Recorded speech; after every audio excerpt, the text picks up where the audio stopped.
Hello everyone, welcome back to my channel Humanities Blog. So today I am going to tell you the chapter 6 of India People and Economy book, that is Water Resources. This is the first part of this chapter which covers introduction, water resources of India, demand for water and utilization, and depletion of water resources headings.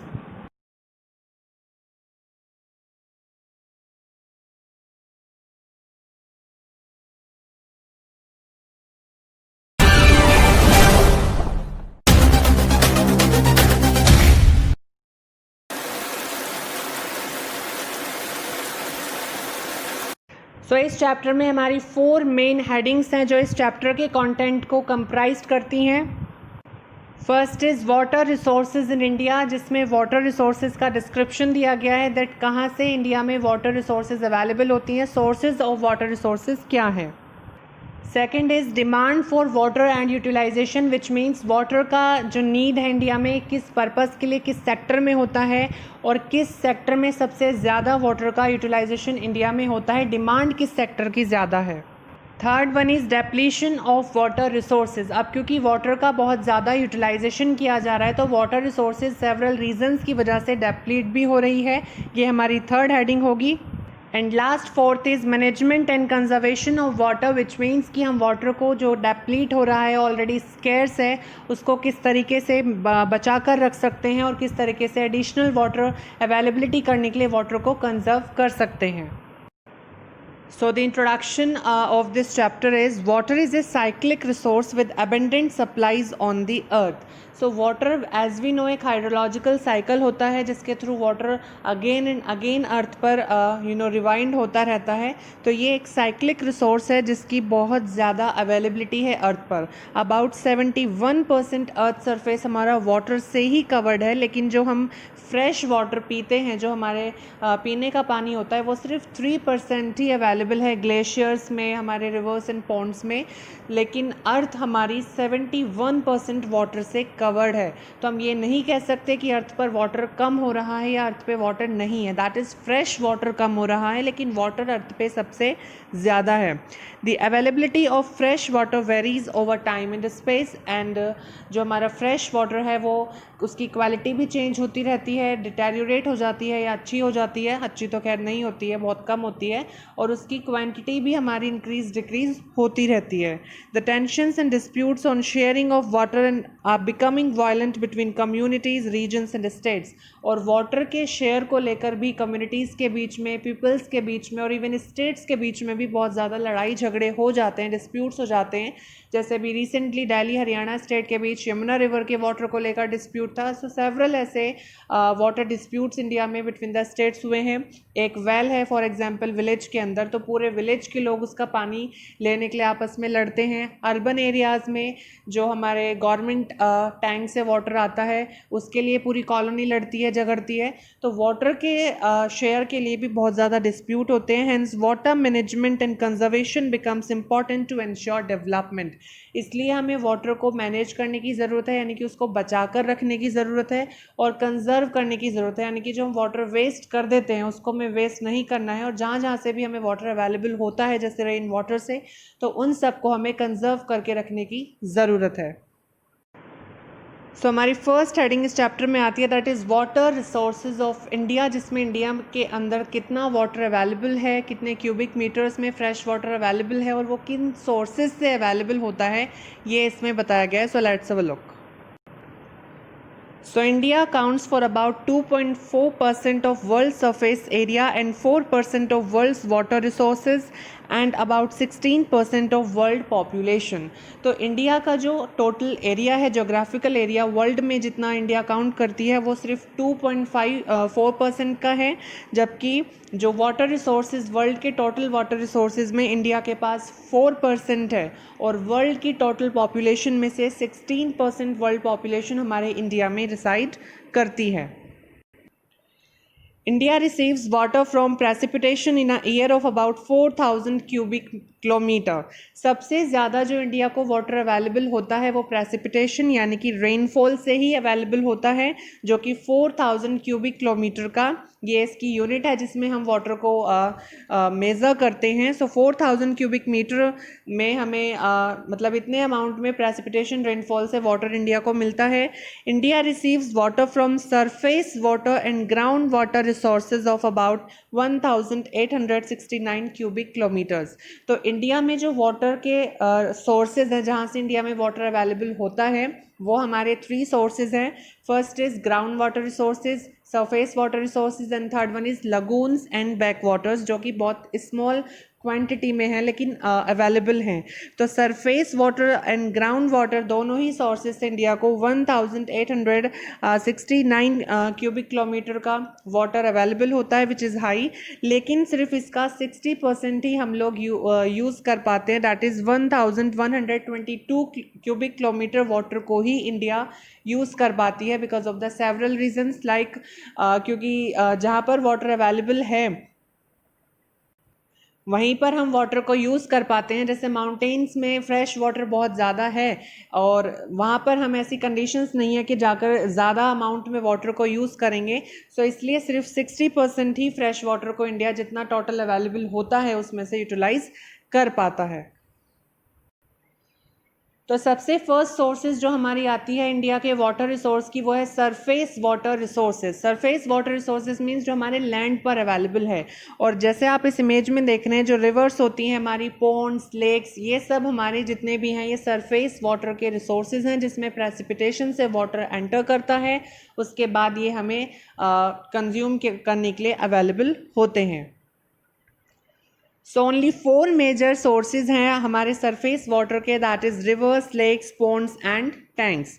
In India about 10,360 rivers existed with tributaries longer than 1.6 kilometre each. तो India में 10,360 के आसपास नदियां हैं और उनके बहुत सारी ट्रिब्यूटरीज हैं जिनकी लंबाई कम से कम 1.6 किलोमीटर की होती ही होती है। सो इट मीन्स कि हमारे यहाँ पर रिवर्स बहुत ज़्यादा हैं, उनकी देन ट्रिब्यूटरीज होती हैं जो उनमें से छोटी छोटी नदियाँ निकलती हैं, सहायक नदियाँ जिन्हें हम बोलते हैं।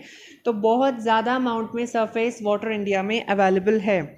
The mean annual flow in all the river basins is 1869 cubic kilometer। जो मैंने बताया कि हम सिर्फ इतना ही 60% ही total surface water and ground water का यूटिलाइज कर पाते हैं।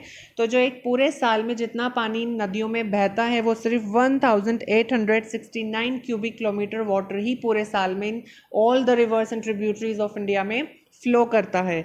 But due to topographical, hydrological and other reasons only 690 cubic kilometre can be utilise. लेकिन सिर्फ हम 690 क्यूबिक किलोमीटर ही यूटिलाइज कर पाते हैं क्योंकि टोपोग्राफिकल रीजन जैसे मैंने बताया, माउंटेन्स में हम ज़्यादा नहीं कर पाते हैं। हाइड्रोलॉजिकल है, जहाँ पर बारिश कम होती है वहाँ वाटर ही अवेलेबल नहीं होता है।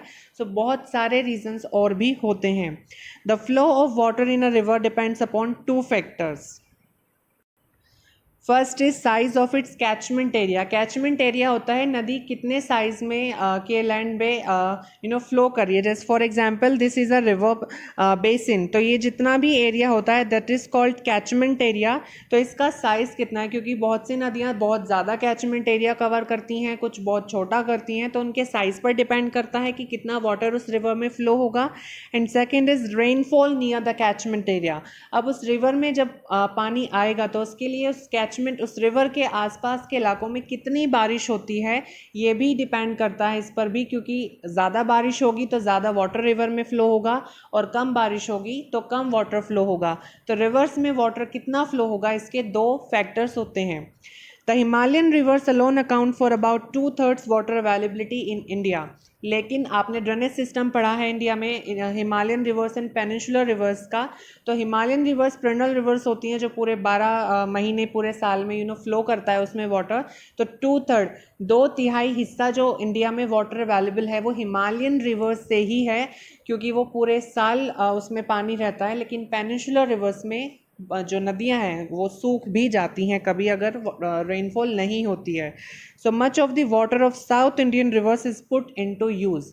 क्योंकि जब साउथ इंडियन रिवर्स में, पेनिनसुलर रिवर्स में जब भी वाटर अवेलेबल होता है उसको पूरा यूटिलाइज कर लिया जाता है तभी।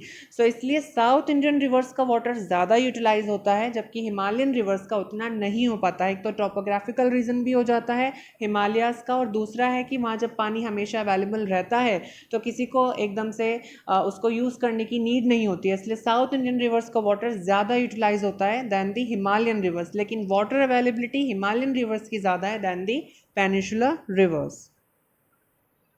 Now the second source of water resources in India is ground water resources। आप इस इमेज में देख सकते हैं, ये ग्राउंड वाटर रिसोर्स का एक डायग्राम है। यहाँ जो ये हमारे ज़मीन के नीचे वाटर अवेलेबल होता है उसी को हम ग्राउंड वाटर बोलते हैं, और जब बारिश होती है तो वो सॉइल में मिक्सअप होकर और हमारे जो हमने चैनल्स बनाए हुए होते हैं टैंक्स वेल्स के थ्रू, उनके थ्रू वो यहाँ पर नीचे वाटर पहुँचता है इस तरीके से अंदर, और फिर वहाँ पर वो वाटर कलेक्ट होता है। हम लोग ने देखा है अर्बन एरियाज़ में सबमर्सिबल्स लगे होते हैं, तो वो जो वाटर पंप अप करते हैं वो ग्राउंड वाटर ही होता है। सो ग्राउंड वाटर रिसोर्सेज भी इंडिया में बहुत ज़्यादा यूटिलाइज किया जाता है। So the total replenishable groundwater resources in India are about 432 cubic kilometer, यानी कि इंडिया में जो ग्राउंड वाटर है वो सिर्फ 432 क्यूबिक किलोमीटर ही अवेलेबल है, जो कि रेप्लेनिशेबल है, यानी कि वो बार बार वहाँ पर नीचे हमारे ज़मीन के कलेक्ट होता रहता है और उसको हम यूटिलाइज करते रहते हैं। Alone Ganga and Brahmaputra have 46% of total ground water resources. तो हमारे जो रिवर्स हैं, इन्हीं रिवर्स का वाटर जो है नीचे हमारे कलेक्ट होता है ज़मीन के नीचे जा कर के। तो गंगा और ब्रह्मपुत्रा जो हमारे इंडिया की सबसे बड़ी नदियां हैं, उनके ही 40 मतलब ये दोनों ही नदियां मिलकर 46% ग्राउंड वाटर रिसोर्स को कॉन्स्टिट्यूट करती हैं। The ground water utilization is much higher in north west and southern region of India. लेकिन जो ग्राउंड वाटर का यूटिलाइजेशन है वो हमारे साउथ इंडिया में और नॉर्थ वेस्ट राजस्थान गुजरात जैसे एरियाज़ में बहुत ज़्यादा होता है, बिकॉज वहाँ सरफेस वाटर इतना ज़्यादा अवेलेबल नहीं होता है, क्योंकि रिवर्स पेनिनसुलर है, सूख जाती हैं नदियाँ, तो ग्राउंड वाटर का वहाँ पर यूटिलाइजेशन ज़्यादा होता है। अब यहाँ पर स्टेट शो की गई हैं कि कौन सी स्टेट कितने अमाउंट में, कितने रेंज में ग्राउंड वाटर को यूज़ करती हैं। तो स्टेट्स जैसे पंजाब, हरियाणा, राजस्थान, तमिलनाडु, ये ग्राउंड वाटर को बहुत ज़्यादा अमाउंट में यूटिलाइज़ करती हैं।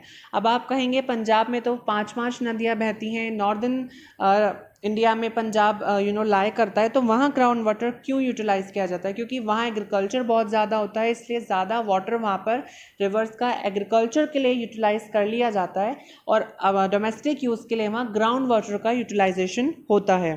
जबकि स्टेट्स जैसे कि गुजरात, उत्तर प्रदेश, बिहार, त्रिपुरा, महाराष्ट्र, ये ग्राउंड वाटर को मॉडरेट यूज़ करती हैं, ना ज़्यादा करती हैं और ना ही कम करती हैं, एक ठीक मॉडरेट रेंज में करती हैं।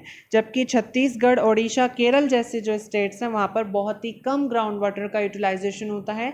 छत्तीसगढ़, ओडिशा में रीज़न ये है क्योंकि वो हमारा मिनरल रिच एरिया है, वहाँ पर हमारे ज़मीन के नीचे मिनरल्स बहुत ज़्यादा हैं, तो वहाँ ग्राउंड वाटर अवेलेबल नहीं है। और केरल में इसलिए नहीं है क्योंकि केरल में लगून्स एंड बैकवाटर्स बहुत ज़्यादा हैं, जो हमारा नेक्स्ट टॉपिक है, which is the next source of water in India, इसलिए वहाँ ग्राउंड वाटर का यूटिलाइजेशन नहीं होता है। इस तरीके का जो एरिया होता है, हमारे जो समुद्र के किनारे इस तरीके के एरियाज़ बने होते हैं जिसमें वाटर फिल्ड अप होता है, इसको हम लगून्स बोलते हैं, जो कि हमारे केरल में इंडिया के अंदर बहुत ज़्यादा है। इन्हें हम लगून्स कंसिडर करते हैं, और ये भी एक important source of water resources हैं in India, specially for the Kerala state. So lagoons and backwaters. Lagoons आपको मैंने अभी इमेज में दिखाया। बैकवाटर्स हम किस टाइप के वाटर रिसोर्स को कहते हैं? जब हमारी रिवर से एक ऐसा ट्रिब्यूटरी कटती है, एक ऐसी नदी निकलती है जिसमें वाटर का फ्लो नहीं होता। हम नॉर्मली देखते हैं रिवर्स में पानी बहता रहता है, लेकिन वहाँ पर ऐसे कंडीशंस हैं कि रिवर्स में से एक ऐसी नदियाँ वहाँ पर मतलब निकलती हैं, ट्रिब्यूटरीज निकलती हैं जिनमें वाटर फ्लो नहीं करता, वो स्थिर रहता है, वहाँ पर पानी हिलता नहीं है, तो उसी को हम बैक वाटर बोलते हैं, जो केरला में सबसे ज़्यादा है। और ये टूरिज़्म के लिए बहुत इंपॉर्टेंट है क्योंकि हमें बहुत ही रेयर ऐसी जगह मिलती हैं जहाँ वाटर रिवर में फ़्लो नहीं हो रहा होता है। सो लार्ज कोस्ट लाइन की वजह से इंडिया के पास number of lagoons and lakes हैं, और ये सिर्फ केरल में नहीं नहीं, वेस्ट बंगाल, ओडिशा, गुजरात कोस्ट पर भी बहुत ज़्यादा अवेलेबल हैं। जैसे ओडिशा, वेस्ट बंगाल मैंने बताया वास्ट सरफेस वाटर रिसोर्सेज हैं, और ये as we know lagoons and lakes हमारे सरफेस पर हैं, इसलिए हम इनको सरफेस वाटर रिसोर्स भी कंसिडर कर सकते हैं। बट क्योंकि इनकी एक स्पेशल इंपॉर्टेंस है, इसलिए हम इनको एक third category of source of water resource in India consider करते हैं। इन वाटर बॉडीज़ में जो वाटर होता है वो ब्रैकिश होता है। इसकी स्पेशलिटी ये है कि बैक वाटर्स में, लगून्स में जो पानी होता है वो खारा पानी होता है, जिसे हम कहते हैं ब्रैकिश वाटर होता है, जो कि फ़िशिंग के लिए बहुत ज़्यादा सुटेबल है, इरिगेशन के लिए बहुत ज़्यादा सुटेबल है, जैसे पैडी यानी कि चावल धान की खेती के लिए बहुत ज़्यादा ये वाटर सुटेबल होता है। तो ये हमारे 3 sources of water resources in India थे, that is surface water, ground water and lagoons, back waters. Now the next heading in this chapter is water demand and utilization, which means कि हमारे, अब हमने फर्स्ट हेडिंग देखी कि India में जो water available होता है कितना होता है और कहाँ से होता है, सोर्सेज क्या है। सेकेंड हेडिंग आती है अब जो ये वाटर अवेलेबल है उसको यूज़ किस पर्पज़ के लिए किया जाता है, यानी कि जो वाटर का यूटिलाइजेशन है वो किन पर्पसेस के लिए यूटिलाइज़ किया जाता है, और जिस पर्पज़ के लिए ज़्यादा किया जाता है जैसे एग्रीकल्चर के लिए फॉर इरिगेशन, उसके क्या इम्पैक्ट हैं, क्यों किया जाता है इतना ज़्यादा। तो इट मीन्स कि वाटर की डिमांड कहाँ ज़्यादा है इंडिया के अंदर, उसका यूटिलाइजेशन कहाँ पर किया जाता है। So let's have a look. So agriculture sector counts most of the surface and groundwater utilization, that is 89% and 92% respectively। तो हमारा जो इंडिया में एग्रीकल्चर सेक्टर है वो सबसे ज़्यादा ground water and surface water का यूटिलाइजेशन करता है।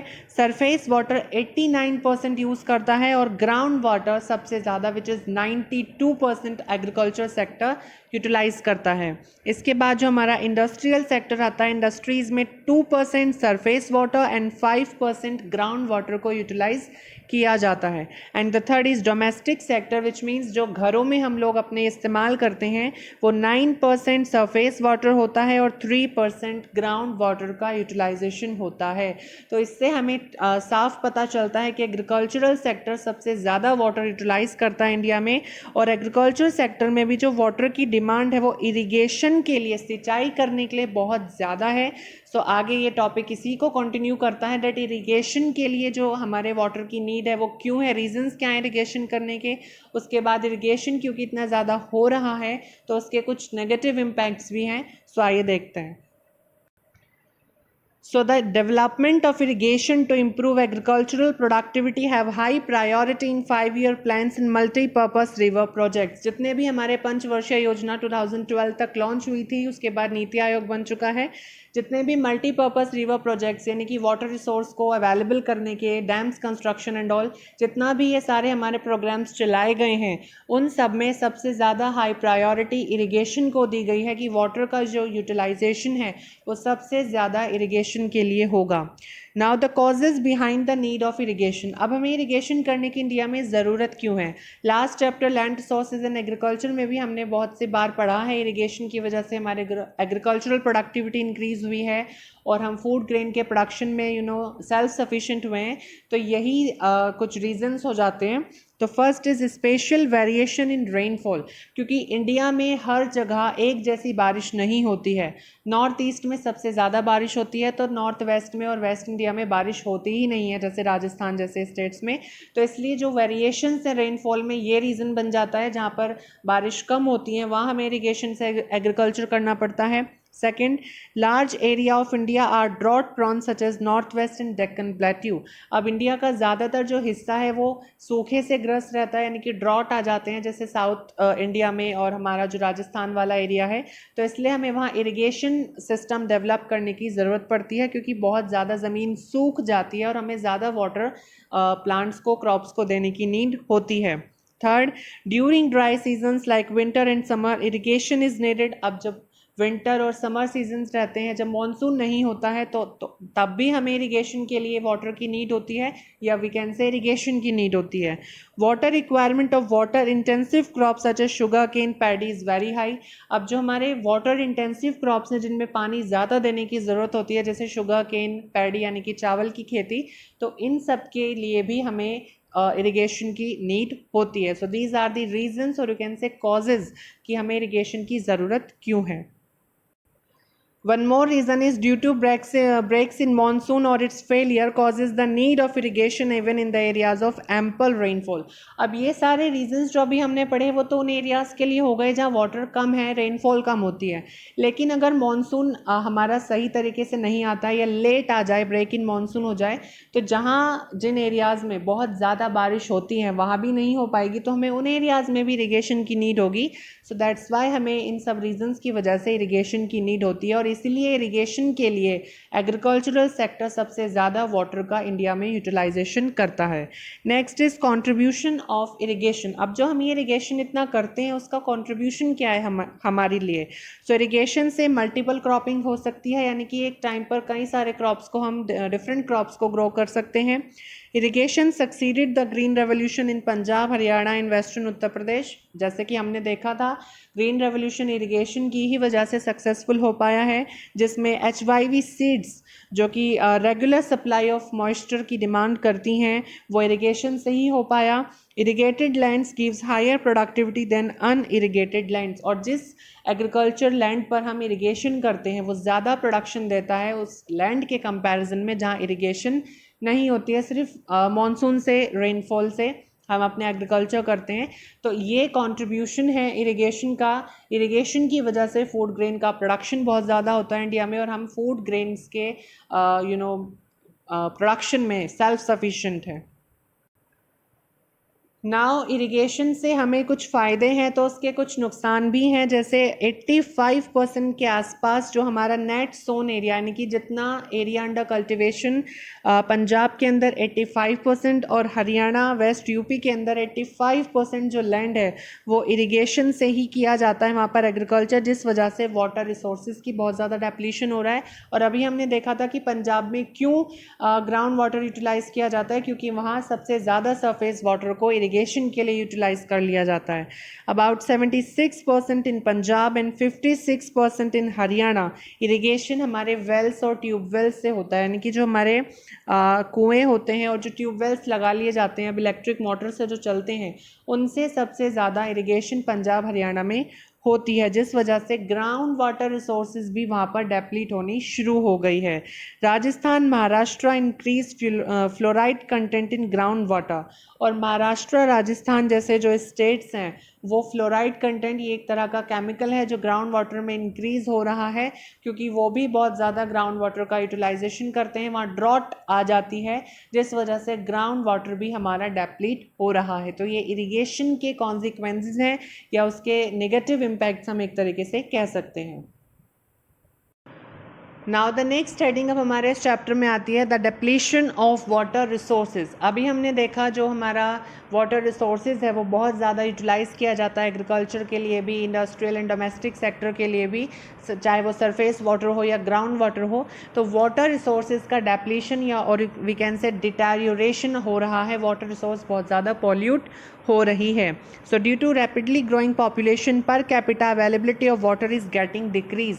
तो पॉपुलेशन बहुत ज़्यादा इंक्रीज होने की वजह से प्रति व्यक्ति, यानी कि एक व्यक्ति के ऊपर इंडिया में जितना वाटर अवेलेबल है एक पर्सन के कंजप्शन के लिए वो बहुत ज़्यादा कम होता जा रहा है, क्योंकि जितने ज़्यादा पीपल्स इंक्रीज़ हो रहे हैं तो उन लोगों को भी क्योंकि वाटर की नीड होती है तो पर पर्सन वाटर अवेलेबिलिटी हमारी कम होती जा रही है. Available water resources are getting polluted due to industrial, agricultural, domestic waste. Geographical perspective chapter में आप डिस्कस कर चुके हैं हम कि जो हमारा अवेलेबल वाटर रिसोर्स है, एक तो पहले से ही फ्रेश वाटर हमारा बहुत कम अवेलेबल है और जितना भी है वो भी बहुत ज़्यादा हमारे इंडस्ट्रियल, एग्रीकल्चरल और हमारे खुद के जो डोमेस्टिक एक्टिविटीज़ हैं उन सब की वजह से वो बहुत ज़्यादा पॉल्यूट हो रहा है. Water pollution also adversely affects the aquatic life. Water के पॉल्यूट होने के बाद जो हमारा मरीन लाइफ है, एक्वेटिक लाइफ है, समुद्री जीवन, पानी का जीवन जो है वो भी बहुत ज़्यादा इफेक्ट होता है. द गंगा यमुना इंडिया की सबसे ज़्यादा पॉल्यूटेड रिवर्स.